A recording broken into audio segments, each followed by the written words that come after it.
आकाशवाणी भोपाल से प्रस्तुत है सतना जिले की चिट्ठी। आलेख लाल बहादुर तिवारी, वाचन स्वर दीपा सिंह। सतना जिले में इन दिनों मौसम का मिजाज बदला हुआ है। गरज चमक के साथ कहीं रिमझिम बारिश तो कहीं तेज बारिश हुई। जिला मुख्यालय में 22 मिलीमीटर वर्षा दर्ज की गई। कोहरे की धुंध छाई रही, तापमान में भी गिरावट आई। न्यूनतम तापमान 5.5 डिग्री और अधिकतम तापमान 25 डिग्री तक दर्ज किया गया। इन दिनों मौसमी बीमारियों से लोग पीड़ित हैं, जिन्हें शहर के शासकीय जिला अस्पताल से लेकर ग्रामीण क्षेत्रों के शासकीय स्वास्थ्य केंद्र में निःशुल्क उपचार सुविधा प्रदान की जा रही है। स्वास्थ्य विभाग ने ठंड से बचने की सलाह दी है।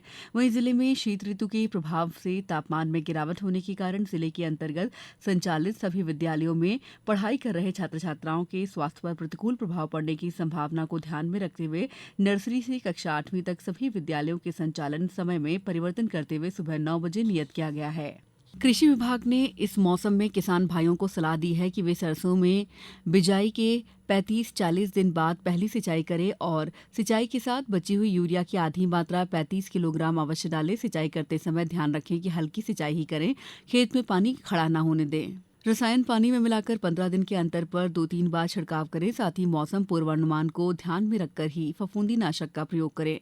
सतना जिले में रबी वर्ष 2024-25 के लिए किसानों को सुगमता युक्त और उचित मूल्य पर उर्वरक, बीज, कीटनाशक दवा की उपलब्धता सुनिश्चित कराने और कालाबाजारी पर जमाखोरी के नियंत्रण के लिए जिला स्तरीय निरीक्षण दल का गठन किया गया है।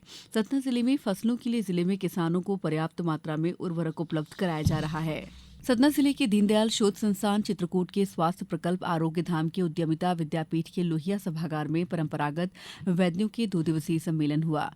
विगत दिनों गीता महोत्सव का राज्य स्तरीय कार्यक्रम जिला मुख्यालय सतना के टाउन हॉल में हुआ। इस अवसर पर राज्य मंत्री प्रतिमा बागरी ने कहा कि मुख्यमंत्री डॉ मोहन यादव द्वारा गीता महोत्सव का आयोजन उत्सवी माहौल में किया जाना एक सराहनीय प्रयास है। साथ ही मुख्यमंत्री जन कल्याण अभियान के शुभारंभ से पात्र हितग्राहियों को शिविर लगाकर केंद्र और राज्य सरकार की योजनाओं का लाभ दिया जाएगा।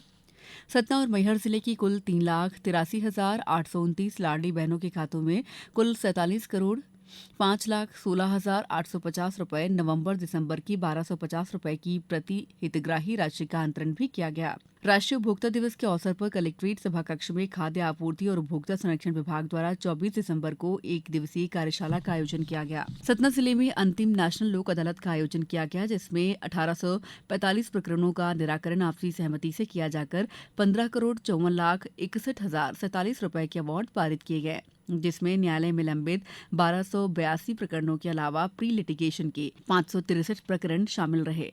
सतना जिले में इस माह पल्स पोलियो अभियान के अंतर्गत 3 दिवसीय अभियान चलाया गया, जिसमें 3,60,799 बच्चों को पोलियो ड्रॉप पिलाए जाने का लक्ष्य रखा गया, जिसमें 0 से 5 वर्ष तक के बच्चों को 2,622 बूथों पर पोलियो ड्रॉप पिलाई गई। हाल ही में सुशासन सप्ताह के अंतर्गत प्रशासन गांव की ओर अभियान में जनपद पंचायत उचेहरा की परसमनिया पठार ग्राम पंचायत के कार्यालय परिसर में जिला स्तरीय जन समस्या निवारण शिविर का आयोजन कर आमजनों की समस्याओं का त्वरित निदान मौके पर ही किया गया।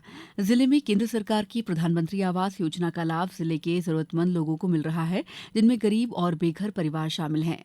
गृह प्रवेश कार्यक्रम के तहत सतना और मैहर जिले में 2 अक्टूबर 2023 से 15 सितंबर 2024 तक प्रधानमंत्री आवास योजना के नवनिर्मित 3,546 आवास में अधिकारियों का गृह प्रवेश हुआ। जिले में अनुसूचित जाति जनजाति अत्याचार निवारण अधिनियम के तहत वित्तीय वर्ष 2024-25 में 176 प्रकरणों में अब तक 1 करोड़ 60 लाख रुपए की सहायता राशि स्वीकृत की गई है। युवा महोत्सव के कार्यक्रम समापन अवसर पर कलेक्टर अनुराग वर्मा ने विभिन्न विधाओं के प्रथम, द्वितीय और तृतीय स्थान प्राप्त विजेता प्रतिभागियों को मेमो चेक से पुरस्कृत किया गया। उन्होंने प्रतिभागियों को संबोधित करते हुए कहा कि ये राशि प्रतिभागियों के खातों में भेजी जाएगी। जिले की चिट्ठी समाप्त हुई।